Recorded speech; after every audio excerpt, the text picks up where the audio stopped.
Oke guys, gue di sini mau ceritain tentang horror experience dari orang yang bernama Dede. Dan berikut ceritanya.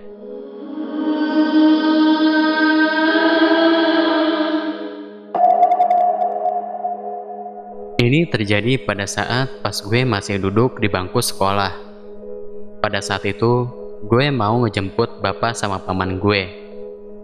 Pada jam 2:30 pagi, gue ditelepon buat ngejemput mereka pulang dari merantau. Tapi sebelum ngejemput, waktu itu gue lagi nonton acara TV yang temanya kebetulan uji nyali gitu. Tapi pas awal berangkat, gue nggak ngerasain apa-apa. Bahkan perasaan gue biasa aja, seperti tidak akan mengalami hal yang serupa. Ketika di perjalanan, karena udah hampir mau jam 3, suasana di kampung begini emang sepi. Jadi buat gue itu udah jadi hal yang biasa.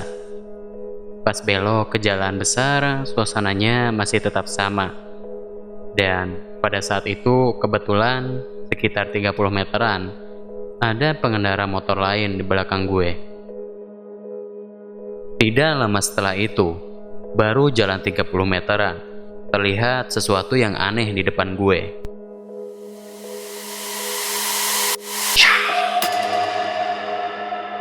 Dari jarak sekitar 10 meter ke depan, terdapat sesosok bayangan di tengah-tengah jalan yang kakinya melintang. Kaki kanannya ada di kiri jalan, dan kaki kirinya ada di kanan jalan. Badannya tinggi besar, dan atasnya tidak kelihatan sama sekali karena saking tingginya. Setelah cukup dekat dengan sosok tersebut, gue ragu buat melintas di bawahnya. Mau balik lagi, tanggung, udah deket banget sama sosok itu. Terpaksa gue melanjutkannya dan melintas di bawahnya. Dengan perasaan campur aduk dan laju kendaraan gue dipercepat. Karena yang gue pikirin, takutnya sosok tersebut macam-macam, sehingga mengakibatkan gue celaka.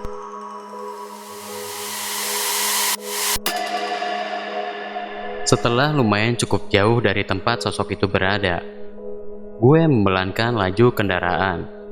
Perasaan ini begitu terasa lega sekali, karena sudah melewati sosok tersebut dengan aman. Dan beberapa saat kemudian, gue diberhentiin oleh pengendara motor yang tadi tepat 30 meteran ada di belakang gue. Dan bapak tersebut langsung bertanya to the point ke gue. Apakah ada yang melihat sosok yang badannya tinggi besar barusan? Tapi karena gue mikirnya takut bapak tersebut adalah begal, jadi gue gak langsung ngejawab sambil pelan-pelan majuin lagi kendaraan. Akan tetapi bapak-bapak itu menanyakan kembali hal serupa dengan mimik yang serius. Jadi gue pikir orang tersebut gak punya niat jahat melainkan hanya bertanya. Dan gue jawab pertanyaan dia yang barusan. Iya pak, saya melihat sosok tinggi besar yang seperti bapak tanyakan barusan. Dia berdiri di tengah jalan yang barusan saya dan bapak lewati. Emangnya kenapa ya pak? Bapak tersebut pun langsung menceritakan bahwa dia melihat hal yang sama seperti yang gue lihat. Tetapi tepat ketika dia berada di bawah sosok tersebut, motor yang bapak tunggangi itu tiba-tiba mogok.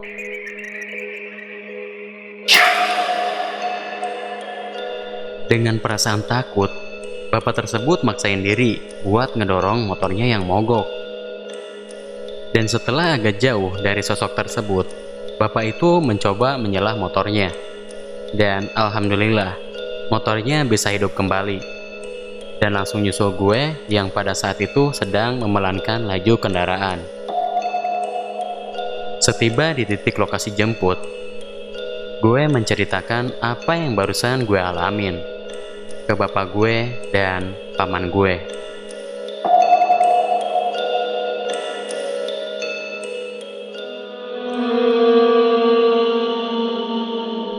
Sekian dari gue, itu pengalaman yang bisa gue sharing ke kalian ketika ngejemput bapak dan paman gue di jam 2:30 dini hari, serta Tertanda Dede.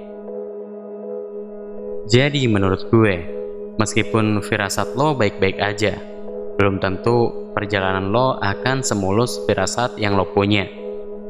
Kadangkala ada hal yang mengejutkan tidak terduga, seperti pertemuan yang ada di dalam cerita tadi. Bahkan, ketika lo memiliki firasat biasa aja, kemungkinan perbandingan lo bertemu mereka bisa saja terjadi. Di jalan, di kamar, di dapur, di toilet, di kontrakan, atau bahkan di kos-kosan. Mungkin saat ini lo belum saatnya bertemu mereka, tetapi mereka melihat lo dari suatu sudut. Oke, thanks for watching. Jangan lupa subscribe, like kalau kalian suka, dan sampai jumpa.